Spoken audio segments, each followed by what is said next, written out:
বিপদ আপদ আপনাকে সন্ত্রস্ত করে রাখতে পারে, কিন্তু এই বিপদ প্রত্যেকের জীবনে কোনো না কোনো কারণে থাকে। এটা আপনাকে দেখায় যে আপনার মধ্যে কি খামতি রয়েছে, কেন রয়েছে। এই বিপদ হলো সেই মাধ্যম যার দ্বারা আপনি নিজের দুর্বলতাকে নিজের শক্তিতে পরিবর্তন করতে পারেন। একটা ফুলের দিকে তাকান। একটা ফুল তার বুকে যখন একটা সূচ বিঁধে এপার ওপার হয়ে যায়, শুধু তখনই আমাদের প্রভুর জন্য ফুলের মালা তৈরি করা যায়। সেই জন্য কখনোই বিপদকে ভয় পাবেন না, তার থেকে দূরে পালাবেন না, একে স্বাগত জানান। বোঝার চেষ্টা করুন এই বিপদ কেন আছে। যদি বিপদকে বুঝতে পারেন তবেই জীবনকে বুঝতে পারবেন। যদি জীবনকে বুঝতে পারেন তবেই এই বিপদকে সম্পদে পরিণত করতে পারবেন। আসুন আর আমার সাথে ভালোবেসে বলুন, রাধা রাধা। জীবনে সবথেকে বেশি গুরুত্বপূর্ণ বস্তু কি? বাড়ি, বাহন, সোনা, ধন। যদি আমি সত্যি বলি তাহলে জীবনে সবথেকে বেশি গুরুত্বপূর্ণ বস্তু কোনো বস্তুই নয়। যদি কিছু গুরুত্বপূর্ণ থাকে তাহলে তা হলো অনুভূতি, করুণা, মিত্রতা, মাতৃত্ব, বাৎসল্য, আর সবথেকে বেশি গুরুত্বপূর্ণ ভালোবাসা। নিজেদের এই জীবনে যদি আপনি শুধুমাত্র বস্তুর খেলাতে মেতে থাকেন তাহলে জীবনে আনন্দ কখনোই থাকবে না। নিজের এই জীবনকে অনুভূতির পীঠস্থান বানিয়ে তুলুন। এই মন প্রসন্ন হয়ে বলবে, রাধা রাধা। সাগরের ঢেউ সমুদ্র তটে ধাক্কা খেয়ে, পাথরের সাথে ধাক্কা খেয়ে তার আকার বদলে দিতে পারে। বিভিন্ন আকারের পাথরে এদের ঘষে ঘষে গোলাকার বানিয়ে দিতে পারে, কিন্তু এই সাগরের ঢেউ এদের নিজেদের আকার কখনো বদলায় না। কিন্তু এমন কেন? কারণ এরা বিচ্ছিন্ন হয়েও আবার একত্রিত হতে জানে। অর্থাৎ যখন এরা বিচ্ছিন্ন হয় তখন মতভেদ অবশ্যই, কিন্তু আবার একত্রিত হওয়া হলো এদের একতার প্রতীক। দেখুন, ঝগড়াঝাঁটি, তর্ক বিতর্ক, মতভেদ এগুলো জীবনের অভিন্ন অঙ্গ, কিন্তু এদের কখনো মনে প্রবেশ করতে দেবেন না। যদি মনে প্রবেশ করেও ফেলে তাদের মনে ঘর করতে দেবেন না, এদের বের করে ফেলুন। এই ঝগড়াঝাঁটি, তর্ক বিতর্ক, মতভেদ এদের সারা জীবন সাথে নিয়ে চলবেন না। যদি একসাথে নিয়ে চলতে চান তাহলে সকলকে একসাথে নিয়ে চলুন, ঢেউয়ের মতো। একতায় বিশ্বাস রাখুন। একসাথে মিলে যদি এগোতে থাকেন তাহলে অনেক দূর পৌঁছবেন, নয়তো শুধু দূরের কথা ভেবেই যাবেন। কি চান সেই সিদ্ধান্ত আপনারই। আসুন আর আমার সাথে ভালোবেসে বলুন, রাধা রাধা। এই সাগর হলো বিশাল। কথায় আছে যে জীবনের উৎপত্তি সাগর থেকেই হয়েছে। কথাটা ঠিকও। এই সাগরই আমাদের ভিন্ন ভিন্ন ধরনের বনস্পতি প্রদান করেন, মণি এবং মুক্ত প্রদান করেন। আমরা কতটা তুচ্ছ সেই বিষয়ে আমাদের উপলব্ধি ঘটান, আমাদের প্রেরণা প্রদান করেন, যাতে আমরাও সাগরের মতো বিশাল হয়ে উঠতে পারি। এই সাগরের অনেকগুলো গুণ আছে যা আমরা শিখতে পারি। আজ আমি কথা বলবো একটা বিশেষ গুণের বিষয়। বেশিরভাগ মানুষ মালিন্য, নোংরা পদার্থ, নোংরা বস্তু, অপদ্রব্য এই সাগরে ভাসিয়ে দেন, কিন্তু সাগর এই পদার্থ নিজের মধ্যে একত্রিত করে রাখেন না। এই সব নিজের ভেতর থেকে বাইরে বের করে দেন। এ হলো অত্যন্ত শ্রেষ্ঠ একটা গুণ। কিন্তু এই কাজকেও সার্থক করার জন্য সাগরেরও একটা তটের প্রয়োজন পড়ে, যেখানে সাগর এই সব বস্তু বাইরে বের করে ফেলতে পারে। আর মানুষও ভিন্ন কিছু নন। দেখুন, মানুষেরও তো একটা তটের প্রয়োজন পড়ে। এই তট, তিনি হয়তো আমাদের গুরু হতে পারেন, আমাদের মা বাবা হতে পারেন, ভাই বা মিত্র হতে পারেন, বা হয়তো সেই সমস্যাগুলি যার থেকে আমরা দূরে পালিয়ে যাচ্ছি। কারণ যখন আপনি এই সমস্যাগুলির সম্মুখীন হবেন, শেষ পর্যন্ত আপনি শিক্ষাই পাবেন। সবথেকে বেশি গুরুত্বপূর্ণ এই মনকে পবিত্র রাখা। আর তার জন্য একটাই উপায় আছে, এই মন তার মন্থন করা। যদি এই মনের মন্থন করেন তাহলে পূর্ণরূপে পবিত্র হবেন। আর এই মন, আপনি তো জানেনই, প্রসন্ন হয়ে বলবে রাধা রাধা। আমাদের এই জীবন, তাতে এই যে সময় চক্র, তা তিনটি ভাগে বিভক্ত। এক হলো অতীতকাল, ফেলে আসা অতীত, তারপরে আসে বর্তমান, এখনকার এই মুহূর্ত, আর তারপর আসে আগামীকাল অর্থাৎ ভবিষ্যৎ। এবার এখানে সবথেকে গুরুত্বপূর্ণ হলো অতীতকাল, ভবিষ্যৎকাল, ফেলে আসা অতীত এবং আগামী সময়। কেন? কারণ এই দুইয়ের উপর নির্ভর করছে যে আপনি বর্তমানে কি করতে চলেছেন। শুধু প্রয়োজন হলো সঠিক দৃষ্টিভঙ্গির। অতীতকালকে যদি আপনি একটি দৃষ্টিভঙ্গি থেকে দেখেন, তাহলে অতীতকালে আপনি দুঃখও দেখতে পাবেন, যন্ত্রণাও দেখতে পাবেন। অন্য কোনো দৃষ্টিভঙ্গি থেকে দেখলে আপনি অতীতকাল থেকে শিক্ষাও লাভ করবেন। এবার এই শিক্ষা অনুসারেই বর্তমানে কর্ম করা উচিত। এবং যদি ভবিষ্যতের কথা বলি, তাহলে বলবো ভবিষ্যতের কথা ভেবে আপনি আজ অবশ্যই চিন্তিত হতে পারেন। অন্য একটি দৃষ্টিভঙ্গি থেকে দেখলে এই ভবিষ্যতেই আপনি একটি লক্ষ্য, একটি উদ্দেশ্য দেখতে পাবেন, যে আপনি কি করতে চান, কি লাভ করতে চান। এবার সেই অনুসারে বর্তমানে কর্ম করা উচিত, ভবিষ্যৎ এবং অতীতকাল অনুসারে। এভাবেই যদি জীবনে কর্ম করতে থাকেন, আপনার এই বর্তমানের দিনগুলো আপনি একটু নতুনভাবে বাঁচতে পারবেন। এভাবেই যদি জীবনে এগোতে থাকেন, তাহলে আপনার জীবনে আনন্দের উদ্ভব হতে কেউ বাধা দিতে পারবে না। আসুন আমার সাথে ভালোবেসে বলুন রাধা রাধা। পরিকল্পনা অত্যন্ত গুরুত্বপূর্ণ, এটা আমাদের জীবনে অত্যন্ত আবশ্যক, এটা আমাদের জীবনে। কিন্তু এই পরিকল্পনা ঠিক কতটা হওয়া উচিত, অর্থাৎ এই পরিকল্পনার সম্পর্কে কতটা চিন্তা করা উচিত, কতটা ভবিষ্যতের বিষয় চিন্তা করা উচিত। এবার দূরদর্শিতা অত্যন্ত বিশিষ্ট গুণ মানব জীবনে, কিন্তু দূরদর্শিতায় এতটাও মগ্ন হওয়া উচিত নয় যে কাছের জিনিসগুলোই নজরে না পড়ে। আজকের কথা বাদ দিয়ে শুধুই ভবিষ্যৎ নিয়ে চিন্তা করা অনুচিত। এবার দেখুন, পরিকল্পনা করুন, কিন্তু তার থেকে বেশি উপভোগ করুন। এই মুহূর্ত সম্পর্কে অবগত নয়, কিন্তু ভবিষ্যতের কথা আমরা চিন্তা করতে থাকি। আমি এটা অনুভব করতে চাই, ওইটা অনুভব করতে চাই, ওই আনন্দ প্রাপ্ত করতে চাই। এটা অনুচিত। পরিকল্পনা করুন, সংযত করুন, কিন্তু আজকে, বর্তমানকে, এই মুহূর্তকে। জীবনের বাস্তবিক আনন্দ এটা, আর জীবনযাপনের সবথেকে শ্রেষ্ঠ পথও এটা। আসুন আমার সাথে ভালোবেসে বলুন রাধা রাধা। মানুষ কখনো কখনো সময়কে নিয়ন্ত্রণ করতে চেষ্টা করে, কখনো কখনো সময়ের গুরুত্ব বুঝতে পারে না।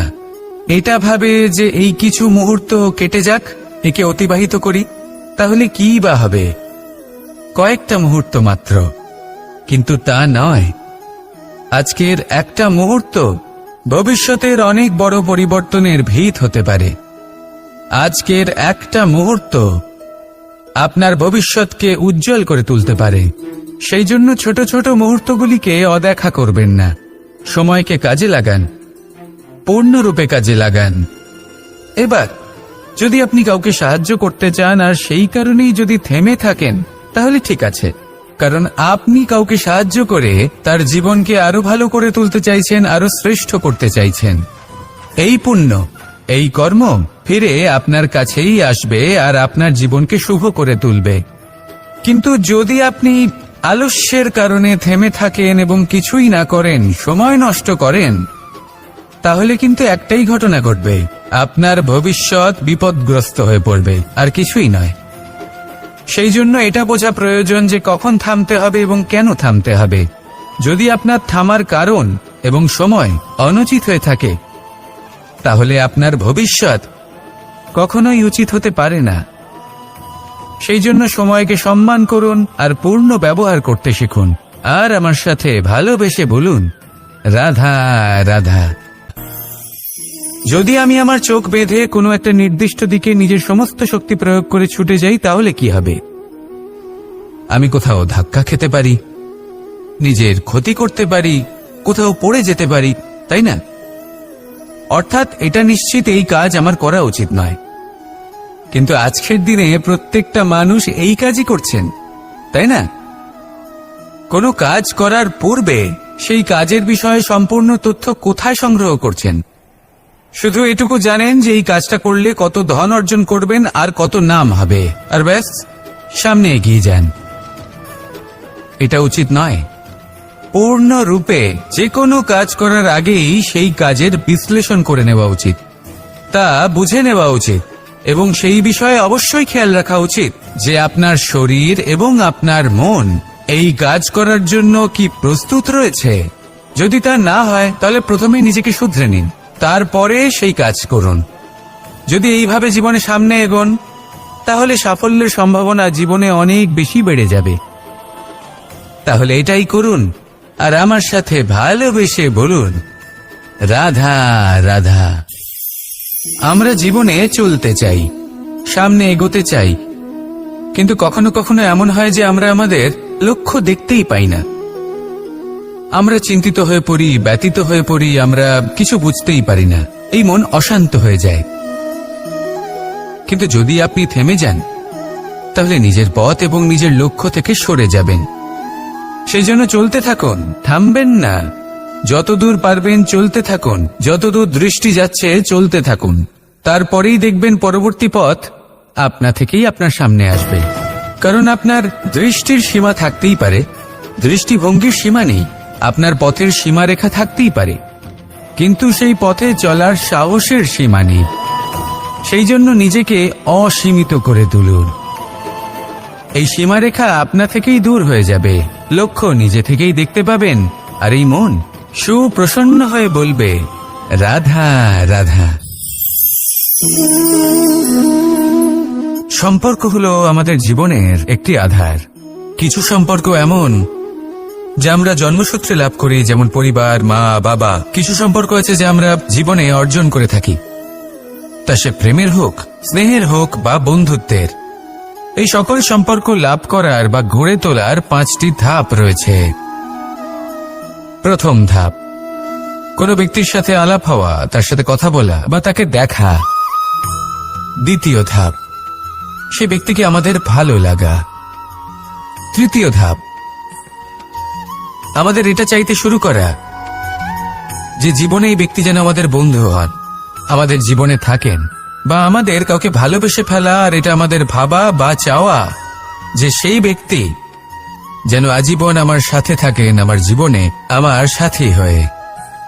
চতুর্থ ধাপ, লাভ করা। এবার এই ধাপটি অনেক মানুষের পক্ষেই খুবই সরল হয়, বড়ই সরলভাবে নিজেদের সঙ্গীকে লাভ করে থাকেন। কিছু মানুষের জন্য এই ধাপ অত্যন্ত কঠিন হয়ে থাকে। অনেক প্রতিকূল পরিস্থিতির ওপর জয়লাভ করে তারা সঙ্গীকে লাভ করেন, কিন্তু লাভ অবশ্যই করেন। এরপরে আসে পঞ্চম, অন্তিম এবং সবথেকে গুরুত্বপূর্ণ ধাপ। সেটা হলো সেই সম্পর্ক পালন করা। এটা হলো এমন এক বিষয় যা প্রত্যেক মানুষের শেখা উচিত। যদি ব্যক্তি নিজের জীবনে সম্পর্ক রক্ষা করতে শিখে যান, তবে প্রত্যেক সম্পর্ক তার জীবনকে স্বর্গ করে তুলবে। আসুন আর আমার সাথে ভালোবেসে বলুন, রাধা রাধা। রাধা কখনো কখনো আমার জন্য বড়ই সুগন্ধি আতর নিয়ে আসে, পারিজাত ফুলের মালা নিয়ে আসে আমার প্রসাধন করবে বলে, এবং আমার সব থেকে বেশি প্রিয় মাখন নিজে হাতে বানিয়ে আনে আমাকে নিজে হাতে খাইয়ে দেবে বলে, সবকিছু আমাকে প্রসন্ন করবে বলে। কিন্তু আপনি কখনো ভেবেছেন যে এই আতর কিভাবে বানানো হয়? সহস্র ফুলের পাপড়ি একসাথে পিষে নিতে হয়, তারপরে তার থেকে যে রস নিঃসৃত হয় সেই রস দ্বারাই আতর তৈরি হয়। অনেক সংখ্যক ফুলকে অসীম যন্ত্রণা ভোগ করতে হয়, তবে তারা আমার প্রসাধন সামগ্রী হয়ে উঠতে পারে। দুধ থেকে মাখন তৈরি করার জন্য কতটা পরিমাণ মন্থন সহ্য করতে হয় সেটা আপনি জানেন। ঠিক সেই রকমই হলো আমাদের জীবনও। বিপদও আসে, কঠিন পরিস্থিতিও আসে। এর সম্মুখীন হতে শিখুন, মনে রাখবেন, আপনি হলেন সেই দুধ যাকে মন্থন সহ্য করতে হবে মাখন হয়ে ওঠার জন্য। মনে রাখবেন, আপনি হলেন সেই ফুলের মতন যাদের পিষ্ট হতে হবে সুগন্ধি আতর হয়ে ওঠার জন্য, যাকে এই সংসার পছন্দ করে। কখনো কখনো জীবনে আপনার সাথে খারাপ শুধুমাত্র এই কারণে ঘটে যাতে আপনার শ্রেষ্ঠ রূপ এই সংসারের সামনে আসতে পারে। শুধুমাত্র কঠিন পরিস্থিতি এবং বিপদকে একটা সুযোগ হিসেবে দেখার চেষ্টা করুন। আপনার জন্য এই সংসার বদলে যাবে, সংসারকে দেখার দৃষ্টিভঙ্গি পাল্টে যাবে, আপনার ভাগ্য পাল্টে যাবে, আর এই মন প্রসন্ন হয়ে বলবে, রাধা রাধা। কি অমূল্য, কি সুন্দর এই রত্ন। এবার ভেবে দেখুন, যদি আমি এই রত্নকে ব্যবহার করি আখরোট ভাঙার জন্য, তাহলে কি হবে? বা ভেবে দেখুন, এই রত্ন নিয়ে আমি যদি বন্ধুদের সাথে খেলা করতে শুরু করে দিই, তাহলে কি হবে? আপনি তো হাসবেন আমার ওপর। আপনি বলবেন, এত অমূল্য একটা রত্ন, এর দ্বারা কত দুঃখ দূর করা সম্ভব। এই মূল্যবান রত্নের আমি অপব্যবহার করছি। একদম ঠিক বলেছেন, আমি মেনে নিচ্ছি। মূল্যবান বস্তুর অপব্যবহার করা অনুচিত, কিন্তু আপনিও তো তাই করছেন, তাই না? ভেবে দেখুন, মানুষ এই সংসারের সর্বশ্রেষ্ঠ প্রাণী, আর মানুষের এই শরীর সব থেকে মূল্যবান রত্ন। এবার এর সাথে আপনি কি করছেন? অপব্যবহার করছেন না, নিজের স্বাস্থ্যের যত্ন নিচ্ছেন না, আপনি অনুচিত পথে চলছেন শুধুমাত্র ধন অর্জন করার জন্য, পাপ কাজ করছেন, কি না করছেন? এটা অপব্যবহার নয়? ভেবে দেখুন, আমরা এই মানব শরীরের সাথে কি করতে পারি। যদি এর আমরা সদ্ব্যবহার করি, তাহলে অনন্ত পুণ্য অর্জন করতে পারি, যার দ্বারা শুধুই নিজেকে নয় বরং আমাদের আশেপাশের সকলকে সন্তোষ প্রদান করতে পারি। তাই সংকল্প নিন, এটাই যে মানব শরীরের আমি সদ্ব্যবহার করব, পুণ্যের পথে চলব, সকলের মঙ্গলের জন্য, সকলের প্রসন্নতার জন্য। এই কর্ম করুন, এই পথে চলতে থাকুন। এই মন সন্তোষ বোধের সাথে বলবে, রাধা রাধা। এই সংসারের সব থেকে বড় শক্তি আসলে কি? দৈহিক শক্তি, ভৌতিক শক্তি, রাজনৈতিক শক্তি, স্বর্ণের শক্তি, বিদ্যার শক্তি নাকি মায়ার শক্তি, ভক্তির শক্তি নাকি নিরাশক্তির শক্তি? এই সংসারের সব থেকে বড় শক্তি হল হাসি মুখের।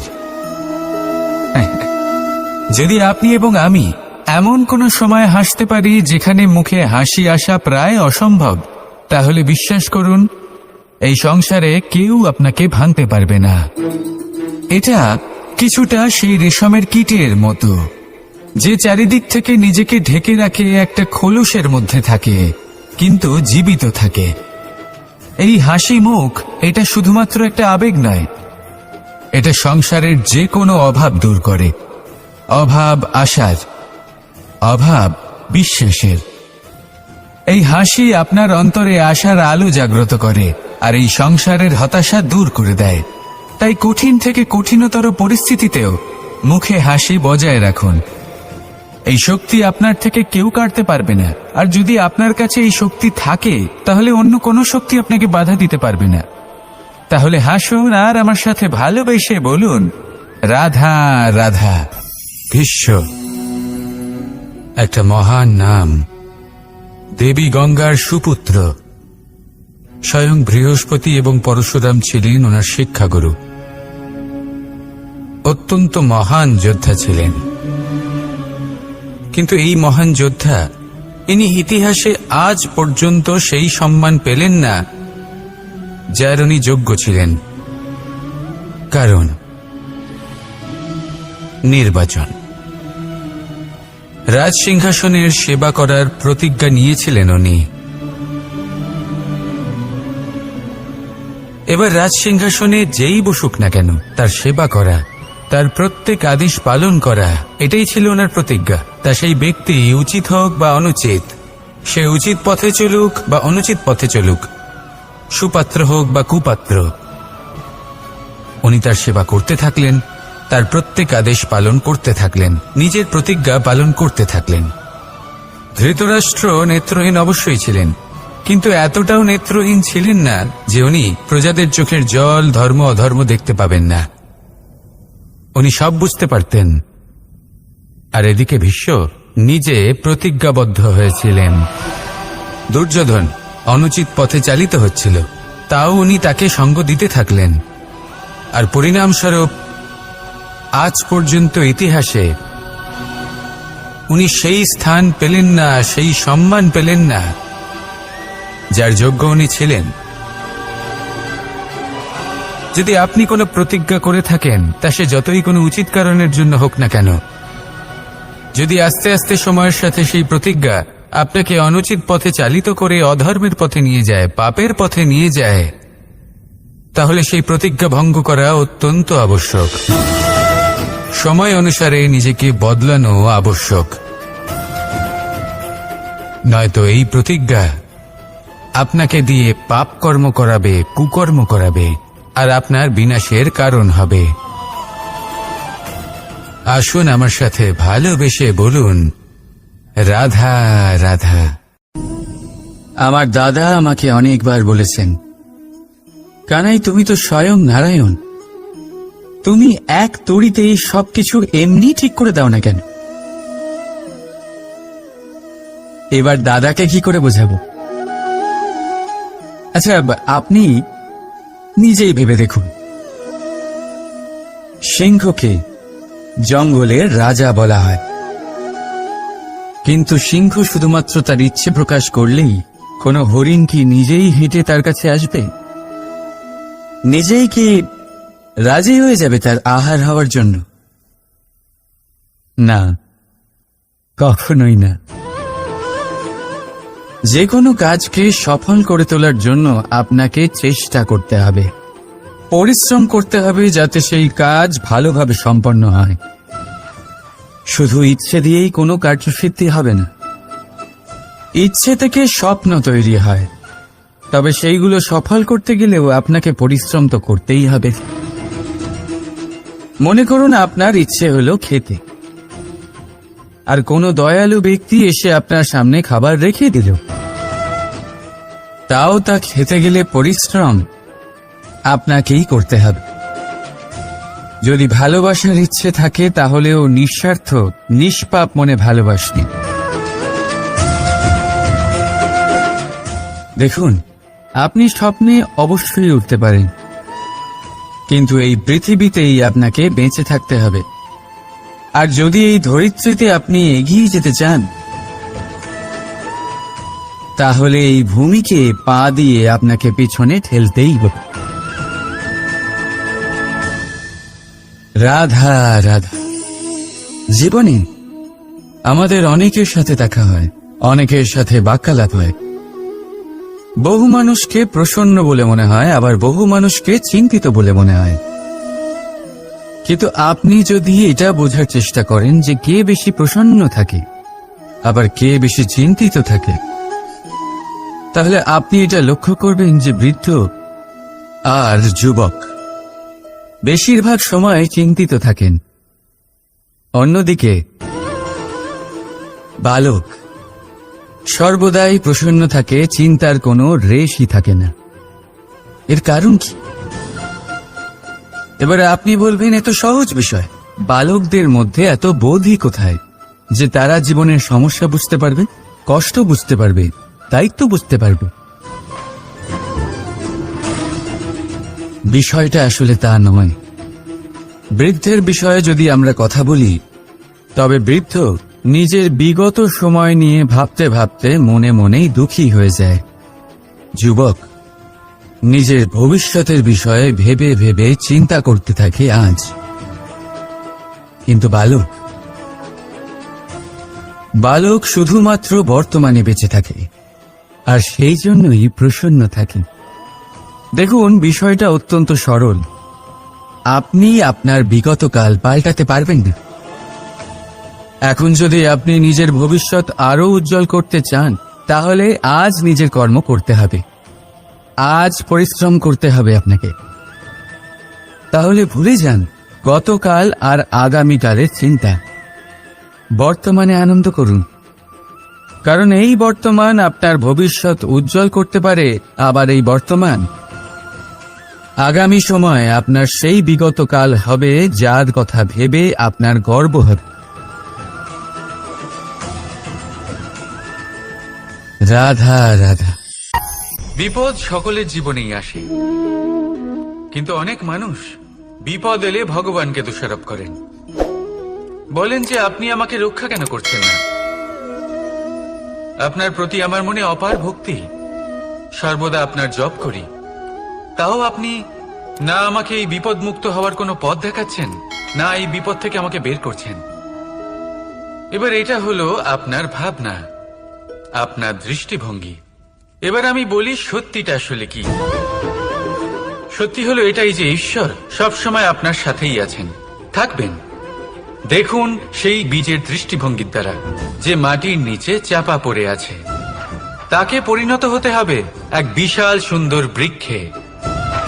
তা তখনই হবে যখন তা ভাঙবে, ভাঙবে তখনই যখন সে উত্তাপ পাবে। উত্তাপ কোত্থেকে পাবে? সূর্যের তাপ থেকে।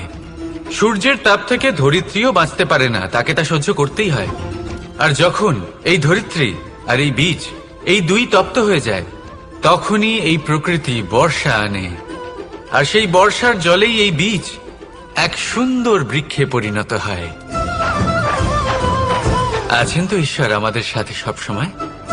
সেইভাবেই আপনার জীবনে যদি কোনো বিপদ আসে, কোনো সংকট আসে, তার মানে এটা নয় যে আপনারই কোনো পাপের শাস্তি আপনি পাচ্ছেন।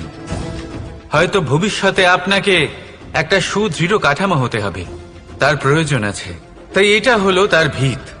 যতটা শিখবেন, যতটা শক্তিশালী হবেন, ততটাই দৃঢ় কাঠামো হবেন। নিশ্চয়ই দেখেছেন, অলংকার বানাবার পূর্বে সোনাকেও অনেক রকম পরীক্ষা দিতে হয়, আগুনে তপ্ত হতে হয়।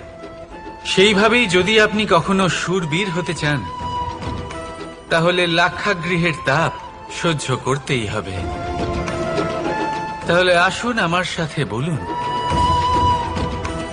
বন্দে ধর্মা, বন্দে কর্মা, রাধা রাধা।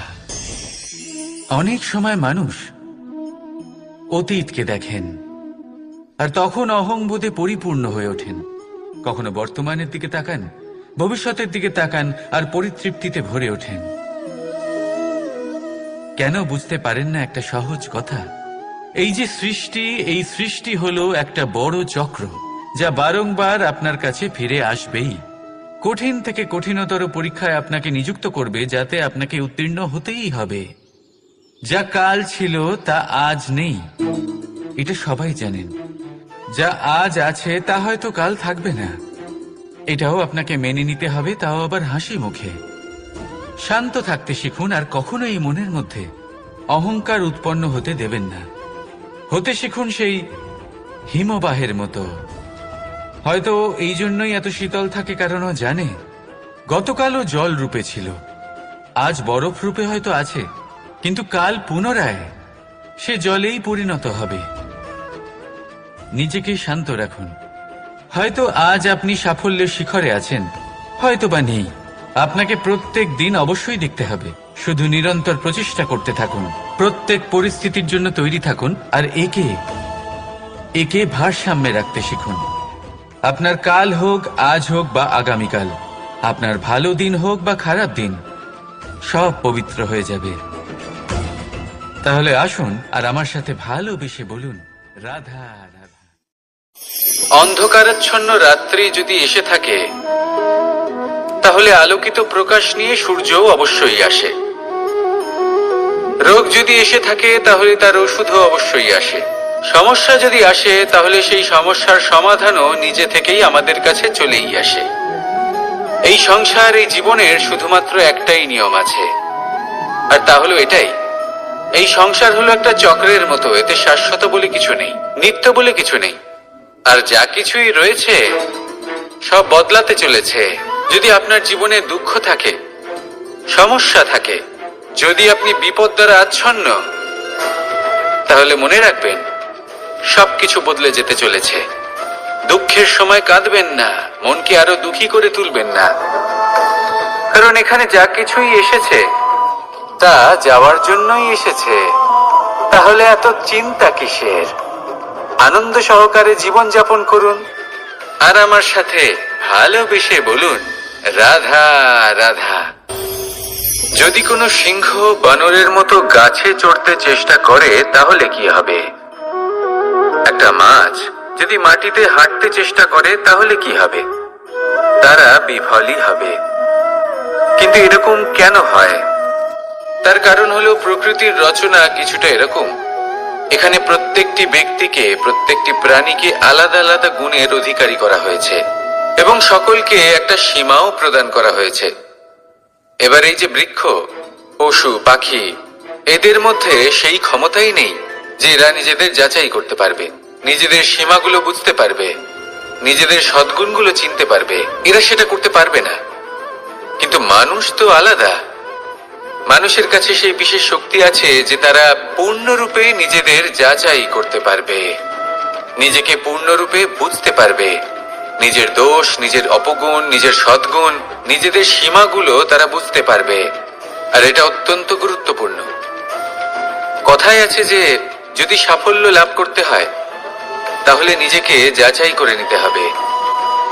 তাই নিজেকে যাচাই করুন, নিজের সাথে পরিচিত হয়ে যান এবং জীবনে কর্ম করতে থাকুন। সাফল্যের শিখরে অবশ্যই পৌঁছে যাবেন। আর ওখানে যদি যান তাহলে এই মন প্রসন্ন হয়ে অবশ্যই বলবে রাধা রাধা। বনের মধ্যে যদি আপনি কোনো বিষাক্ত সাপ দেখেন তাহলে কি করবেন?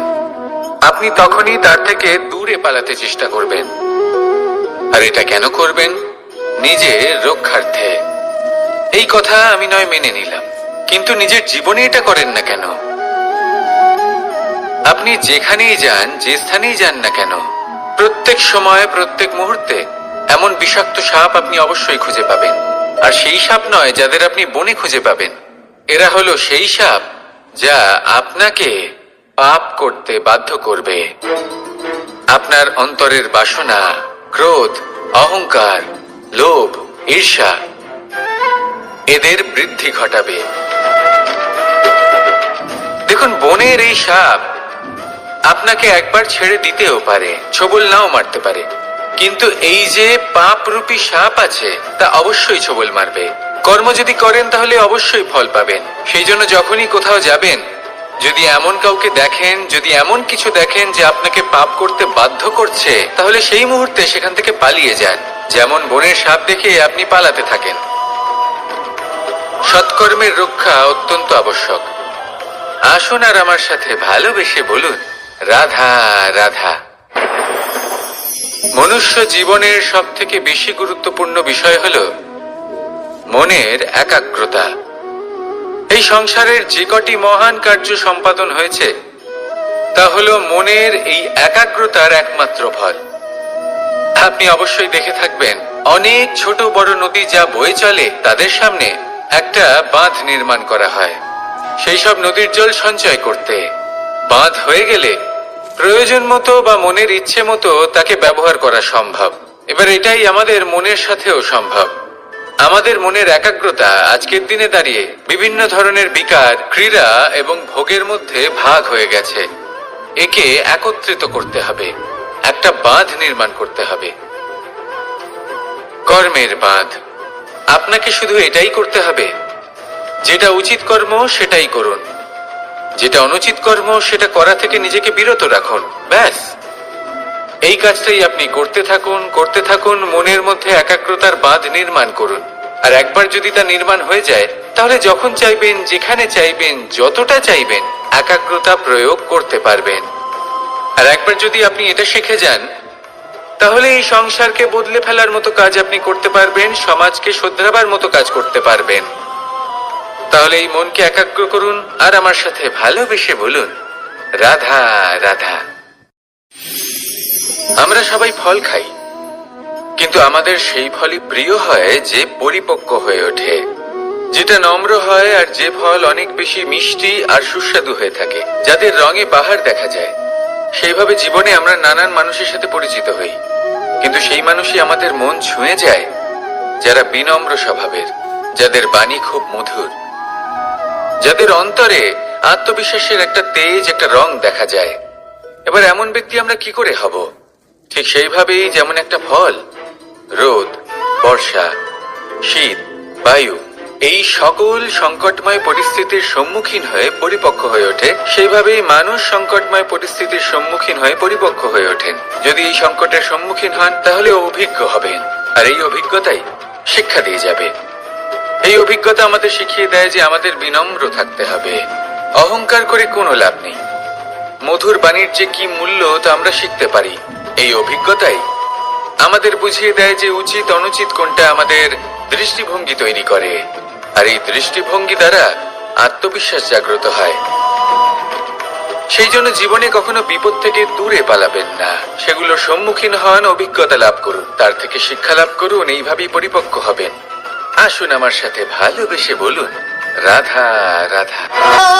ধন সঞ্চয় করা সম্ভব, আর সেই জন্য ধন সব থেকে বেশি মূল্যবান সম্পত্তি নয়। এবার আপনি বলবেন, এ আমি কি বলছি? এই ধন খুব মূল্যবান, আমরা সকলে অর্জন করতে ব্যস্ত। সেটা এই কারণে, কারণ আপনারা জানেন না এই সংসারের সব থেকে বেশি মূল্যবান সম্পত্তি কি। এ হলো সেই সম্পত্তি যা কখনো সঞ্চয় করা সম্ভব নয়। আপনার কাছে যতই ধন থাকুক তা দিয়ে আপনি স্বাস্থ্য লাভ করতে পারেন, বাড়ি কিনতে পারেন, আদি ইত্যাদি, কিন্তু আপনি যতই ধনী হন না কেন ফেলে আসা দিনের একটা মুহূর্ত আপনি লাভ করতে পারবেন না। এই একটা মুহূর্ত, এই সময়, এটাই হলো সংসারের সব থেকে মূল্যবান সম্পত্তি। একবার চলে গেলে তা কখনোই ফিরে আসে না। আর এই মুহূর্ত যতই চলে যাক না কেন আমরা স্মৃতির মাধ্যমে সেগুলি যাপন করতে পারি, তার আনন্দ উপভোগ করতে পারি। আর যার সাথে আমরা সময় অতিবাহিত করেছি তার স্মৃতিতে আমরা চিরকাল জীবিত থাকতে পারি। সেই জন্য সময় সব থেকে মূল্যবান সম্পত্তি, তাকে এইভাবে নষ্ট করবেন না। প্রত্যেকটা মুহূর্ত উপভোগ করুন, আনন্দ করুন, আর ভালোবেসে বলুন, রাধা রাধা। কনক, কি সুন্দর একটা শব্দ। এর অনেকগুলো রূপ রয়েছে, অনেকগুলো অর্থও রয়েছে। প্রথম অর্থ হলো স্বর্ণ, অর্থাৎ সম্পত্তি। দ্বিতীয় অর্থ ধুতুরা, অর্থাৎ গাছের ছোট একটা বীজ যা কিনা অত্যন্ত শক্তিশালী হয়। যদি বেশি মাত্রায় এর প্রয়োগ করা হয় তাহলে এটা বিষময় হয়ে উঠতে পারে। এই হলো সেই ধুতুরা যার প্রয়োগ মহাদেবের পুজোতে করা হয়। এবার প্রশ্ন হলো এটাই যে এই স্বর্ণ এবং এই ধুতুরার মধ্যে মিল কি রয়েছে। মিল হলো এটাই যে এই দুটোই মানুষকে মত্ত করে তোলে। ধুতুরা মানুষকে তখন মত্ত করে যখন তাকে সেবন করা হয়, কিন্তু স্বর্ণ, ধন, সম্পত্তি, মানুষ এটা যতটাই অর্জন করে নেয় সেটাই যথেষ্ট। এই স্বর্ণ মানুষের ভাবনা চিন্তা করার ক্ষমতাকে বশ করে ফেলে। মানুষ সম্পত্তির লোভে মত্ত হয়ে ওঠে, কারণ যে যত চমৎকারী, যতটা অমূল্য হয় তাকে সামলানো কিন্তু ততটাই কঠিন, তাই না? তাই মনে রাখবেন, ধন, স্বর্ণ, সম্পত্তি এগুলো ধুতুরার থেকেও অনেক বেশি বিষাক্ত হতে পারে। তাই এর ওপর আত্মসংযমের একটা কবচ পরিয়ে রাখবেন এবং বিবেকের শক্তির সাথে এগুলো প্রয়োগ করুন, তবেই কল্যাণ হবে। আসুন আমার সাথে ভালোবেসে বলুন, রাধা রাধা।